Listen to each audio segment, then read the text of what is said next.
What up, peeps? It's your girl, Dosh. Come back to Real Takes. Well, it's time, guys. It's reaction time, and this is to the series through Netflix titled The Sandman. Now, this one I did a reaction to, a couple weeks back, and I literally was just entranced. I, again, love me some dark fantasy. Now, mind you, let me just be upfront. I did not read any of the books, so I'm truly am going in blinded. I will say, at the moment, we don't have time to do that.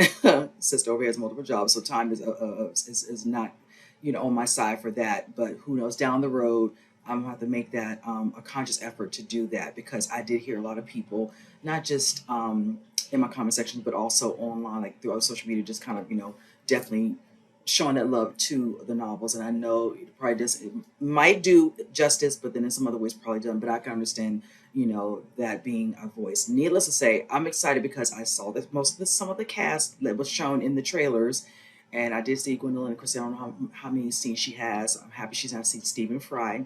Definitely saw Boyd Holbrook, Tom Sturridge. I'm not familiar with some of his work, but I know he's the main character in this one, titled I think Dream. So I'm excited to see how he just portrays him, whichever. Just from what I saw, like I said in the trailer, yeah, I'm here to see how the story and this overall story will just evolve and come alive, and I can just get all immersed in this one. But yes, this is truly is like a star-studded cast. So, and I think Patton Oswalt is another one I saw, and I'm definitely a fan of him. So with that said, this one, of course, episode 1 is titled I think Sleep of the Just. So with that said, let's go ahead and jump into it. Say the rest of my thoughts and then you guys. But there is another life which awaits you when you close your eyes. And enter my realm.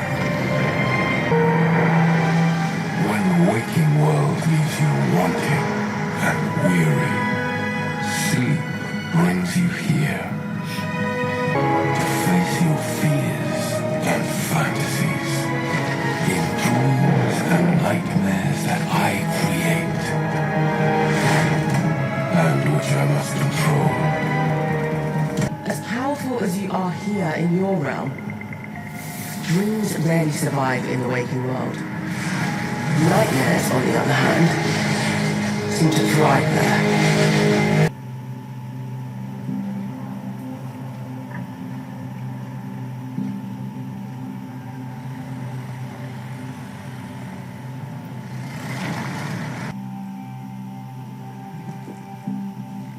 If I give you the book,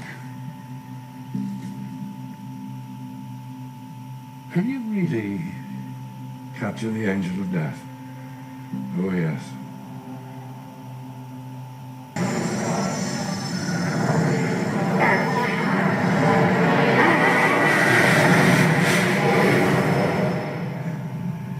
We summon you together!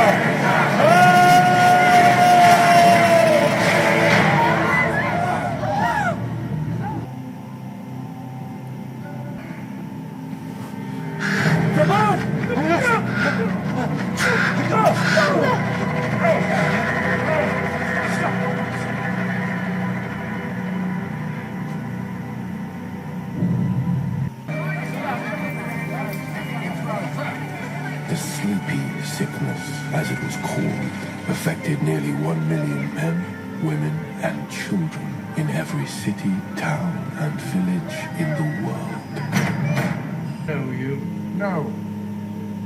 I know all about you, Roderick, and the being you trapped in your cellar. The Endless. Did you think death was the only one in charge? The Reaper has family, desire, destiny, despair. Which one have I got? Dream. He can lend you an aspect of his power.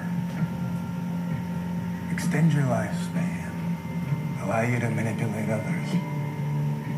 But you must ensure that he never escapes. What is he to you? Well, you could say that he made me what I am today. And if he ever gets free, he could take it all back. I know who you are.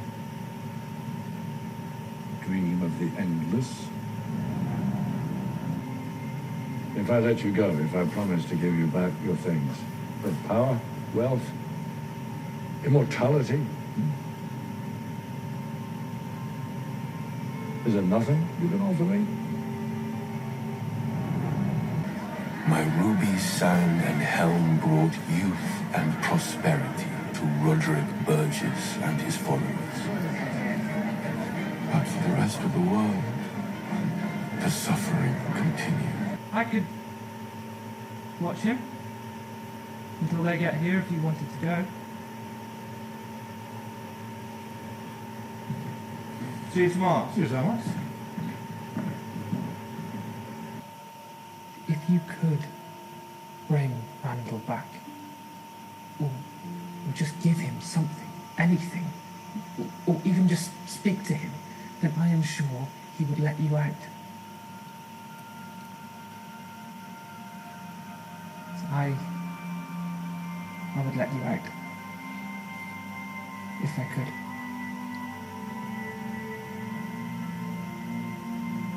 You would you? Oh my. What did he say to you? I didn't say anything. You know what would happen if you let him out? I won't, Vegas, I promise. He'd slaughter you. He'd slaughter all of us. Is that what you want? Is it? Do you want to die, Alex? Do you? Because if you do, it's relatively simple. Fuck. Shoot the fucking bird.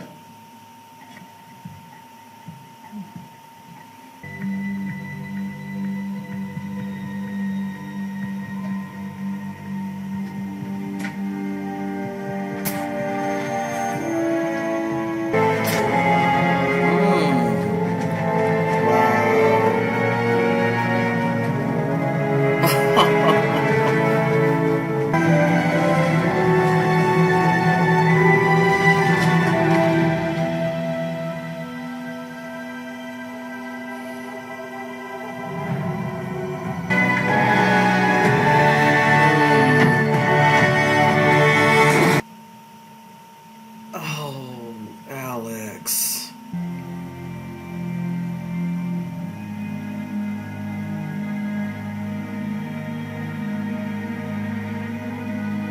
Like, don't even look at me. Like, please.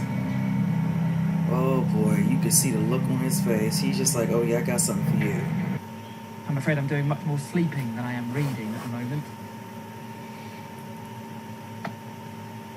Have you read Vile Bodies? Now that'll keep you awake.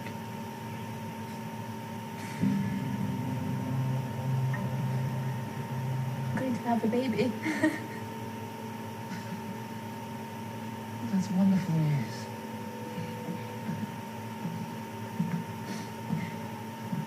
He wants me to get rid of it.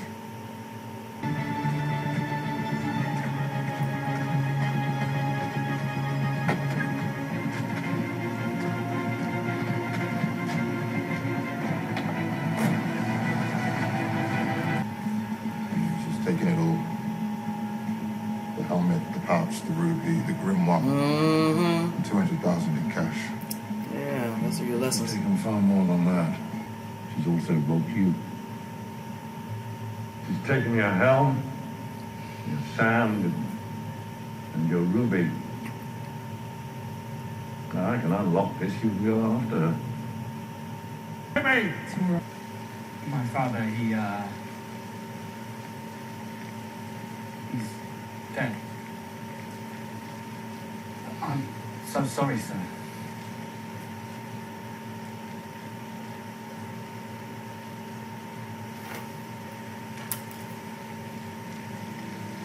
I'm so sorry, Alex. For 9 months later, Ethel Cripps gave birth to a son. If they were alive, wouldn't have to make our own dreams come true. Nothing and no one is going to stand in our way. Au contraire.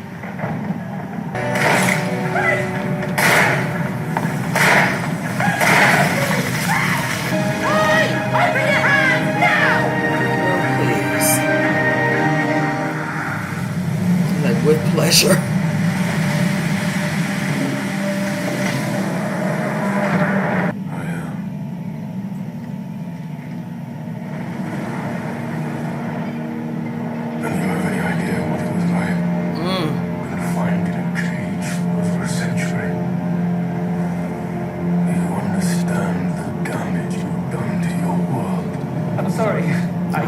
Too I late. didn't know.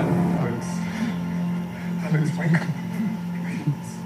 More than a century of tortured sleep, of dreams and nightmares running riot, Uh-oh, he knows. was coming to an end. He's free. And I'm not going to stop until I reshape this world to look just like me.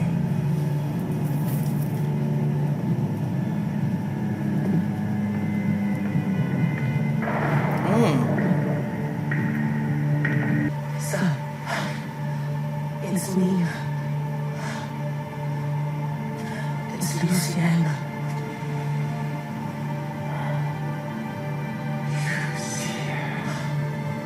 The realm. The palace. They are not as you left them. I will not have dreams and nightmares preying on the waking world. I will bring them all back. I will make it again.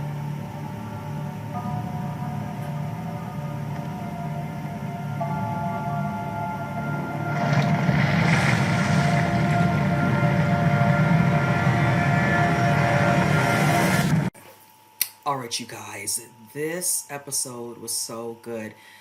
There was so much to take, and I'm going to just hope that I don't mess up too much of the discussion I'm about to, go through. And some people might note that in the comment section.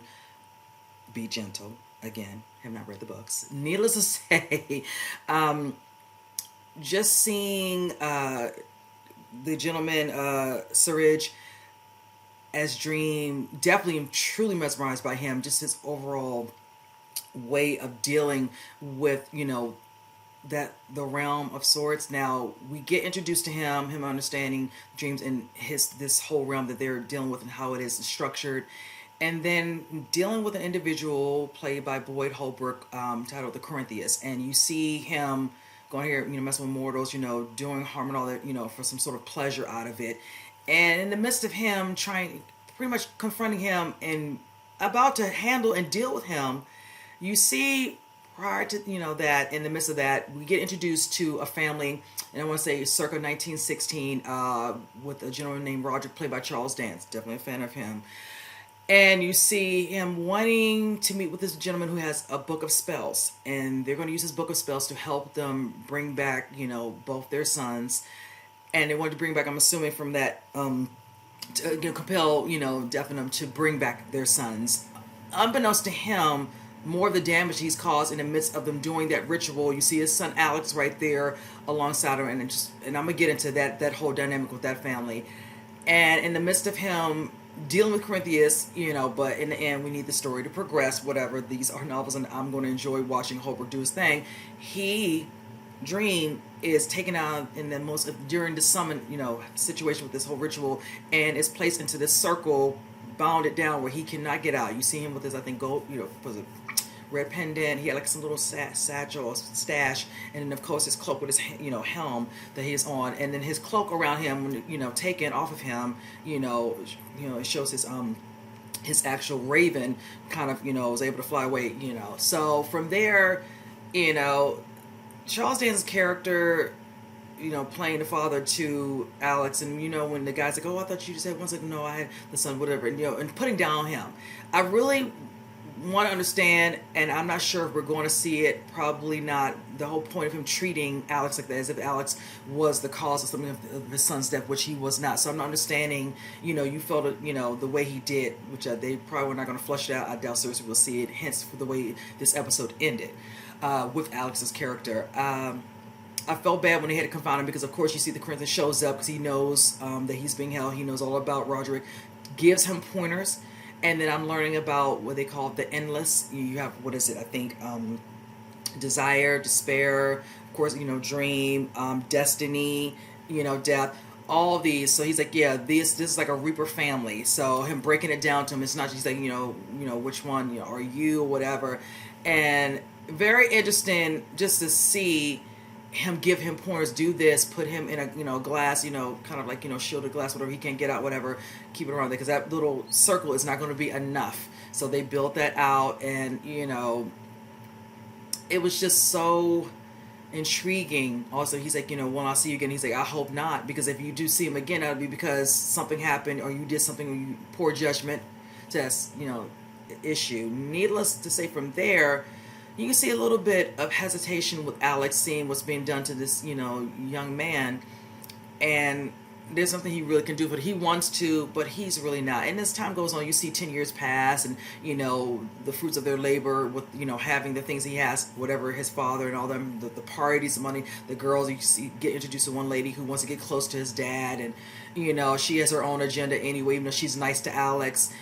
But just like I said, naivete with Alex, wanting to do the right thing, but still kind of feeling anxious and all that, and kind of not sure of himself. He falls victim to his father, the way his father treats him, literally with the verbal abuse. Just, oh my God, just toxic all around with that relationship. And you can tell he definitely resents him, because eventually that's something that comes up towards the end of the episode. But I will say, seeing them try to make Dream speak, and give him this, what is it, wealth, eternity, this and all. He's all wanting this. You have this young man in this bubble, and then, I'm sorry, not even clothed, because once they removed, thinking it was some sort of probably cape or whatever, he's in there literally for so long, and over a century, and it was just like, he's not going to give you anything. He literally was quiet all the time, and I love it. Just, the pettiness, and like, no, I'm not saying anything. I want you to just look at me in my eye, and no, I'm not going to give you what you desire most. You summon something, you summon the wrong thing, and then you don't realize how you cause other issues. You see other instances where a young family, they go and their father's trying to wake up the daughter, she's in an endless sleep, and then some people are sleepwalking, whichever, and it's just like all these people becoming their health issues where they're having some sort of probably infections and things of that nature, and it's causing them deaths all around. But they're so busy trying to thrive on their end, they don't realize the catastrophic nature of what they have done by summoning him. So that was very interesting, in knowing that, and they're totally oblivious to that. You see it when they show parts of the newspapers and all that, but Roderick, aka Dance's character, he's just unfazed. He's really wanted, and eventually when the girl ends up getting pregnant, she ends up leaving, and he got exactly what he deserved with her. She was close enough that she played her part, and then when he least expected, took money probably from the safe, took the stuff from the guy to use as a way to counter, to get him to bend at his rule, which never happened anyway when he had it.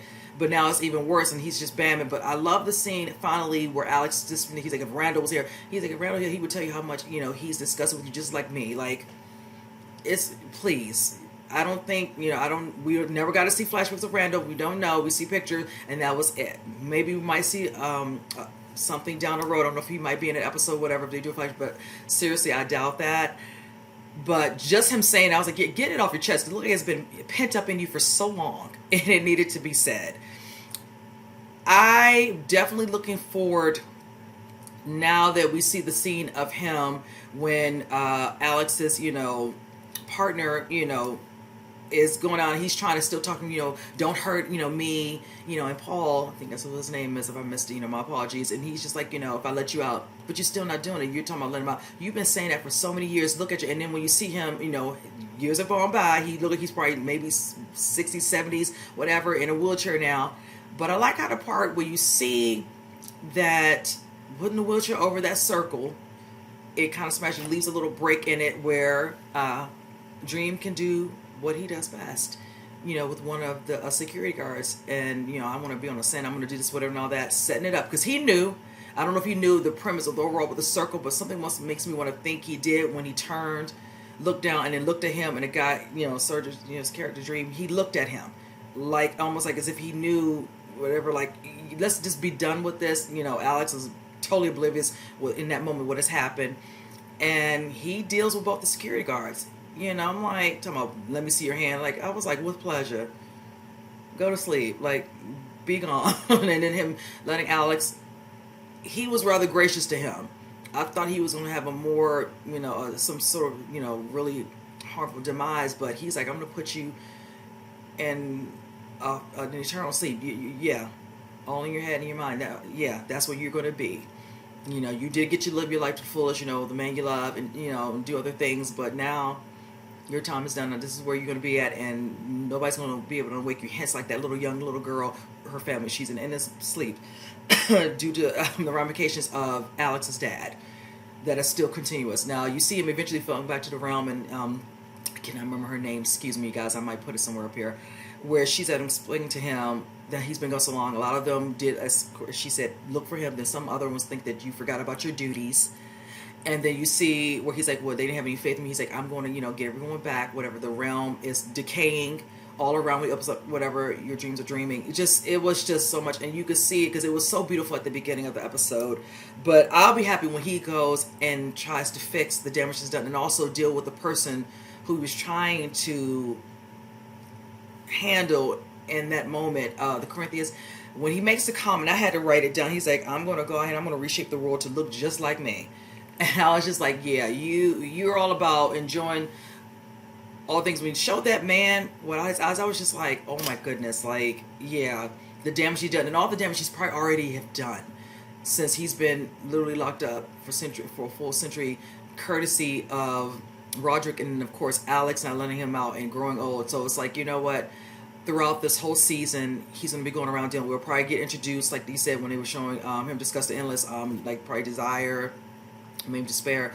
It's going to be interesting to see. I so enjoyed this first episode. I'm really looking forward to each and every episode, delving more and more into this, and definitely with the dark fantasy. I'm just so here for it. Yes, I have nothing else. I'm still just kind of like taking it all in. So with that said, you guys comment below. Let me know what you think. And with that said, I'll see you guys in the next reaction. You guys take care.